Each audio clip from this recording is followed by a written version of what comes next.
Hey, good morning everybody, I'm Jim. I'm Jim in Seattle, Washington today. You can find me at ifoundjim.com, or you can look at the products that are in this crate. It's called the kitty cot. It's a cat perch. It suction cups the windows. This is the actual product right here. And you can go online and look at kittycot.com, see how they work. Anyway, this crate's going to Canada, and the purpose of this video is to show you that it's not that difficult to ship stuff to Canada. I always thought it would be. It's not a bit. When you're doing products like mine, the most important thing is the person or the company on the other end, which is a company in Canada, they need to have a broker. And this box is going to the Edmonton Humane Society. They have a broker. Their broker is Carson International. Great company to work with, by the way. And they do have a broker number. And so that's the first thing, is that the first thing you need to know is that they have a broker, whoever is going to be getting your commercial product. This is for commercial products, okay? What they require, let me stand over here so you can see a little better. What they require, what a broker requires, you have to contact the broker before this crate goes to the shipper. The shipper has a PARS number that, I can't remember what the hell a PARS number is, but the broker requires a PARS number from a shipper. The shipper gives the broker the PARS number, so that's something that the shipper, the shipping company, and the broker deal with.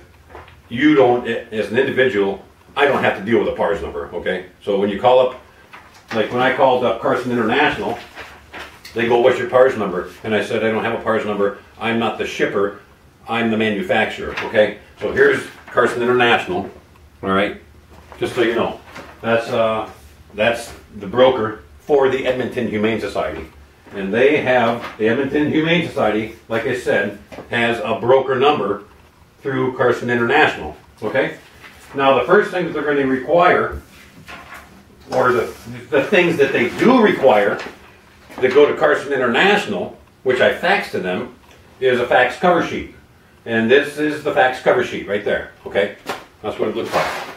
I print this out on my computer. That's a fax cover sheet. And that's going to the broker in Canada. The next thing that they require is an invoice of what's inside the crate. There's my invoice, okay? So this invoice says there's 60 kitty cots in there, and there's a dollar amount, unit cost, the retail price, and total amount of the product, and the description of the product. The other really important thing is, which you have to have, and they require, is a list of materials. And when they say a list of materials, basically they want to know everything that is in that crate and where the company of origin, or the country of origin, of all the materials. So like on the kitty cot, I have 60 fabric slings, which is actually these guys right here. These are the fabric slings. Those are manufactured here in Seattle, Washington by Commercial Fabrics Manufacturing. And then I put in there their website, cost per sling. And that's the total is right there. And then I've got 3/4 inch PVC right here, okay?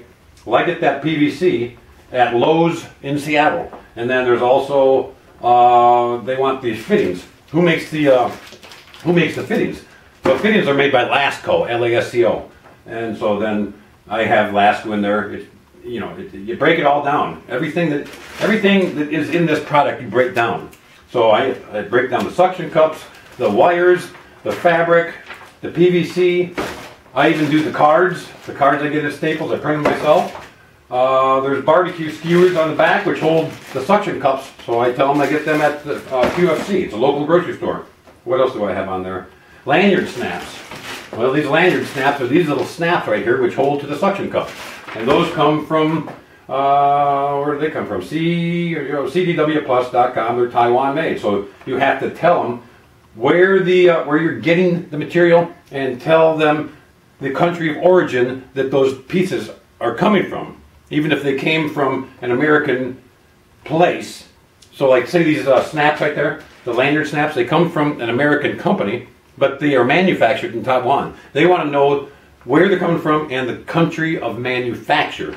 So that's real important, okay? So I sent all this paperwork. I sent I got the fax cover sheet, that goes first, and then I've got the invoice of the products in the box, and then I've also got the description of the parts and pieces that make my product. Okay, so that goes into the fax machine, right? And then it gets faxed to the Canadian broker for the Edmonton Humane Society. Okay, and then I always print out the copy of the, who's this broker, because all this paperwork is now going down. I ship through Oak Harbor Freight Lines. All this paperwork is now going down to Oak Harbor Freight Company in Auburn, Washington. The next thing is I call up Oak Harbor Freight and I tell them that I have a crate that's going to Canada. And actually, for the price that I'm getting, this crate could be no more than 300 pounds, and that's why I made this crate out of Luan. And also, see, this is going to go through customs, so I screw everything together so that if customs wants to look in there, they whip the screws off with a screw gun. And it's real easy. They don't have to break the crate open if it's all stapled together and glued together. So that's real important. Make it so that you can get into that crate easy, or they can get into that crate easy.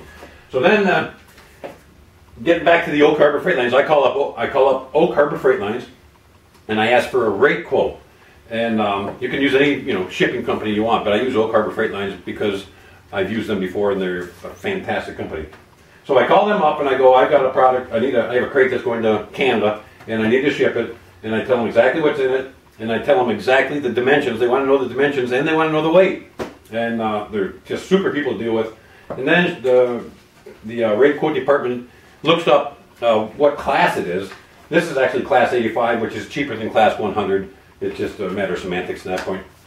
So then they give you the rate quote number and a price. So now, and then they ask if they're going to be picking it up, and I always drop my stuff off. So they will pick it up, but they'll often need a lift gate, which is more expensive if they come to your house or business.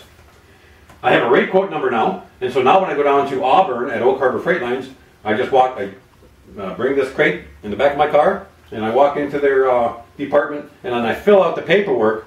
And so you have a consigner and a consignee. And maybe I'll do a video when I get down to Oak Harbor and show you how to fill that paperwork out. But anyway, on that paperwork, and also when you're shipping out of their destination, you don't put in it's coming from me.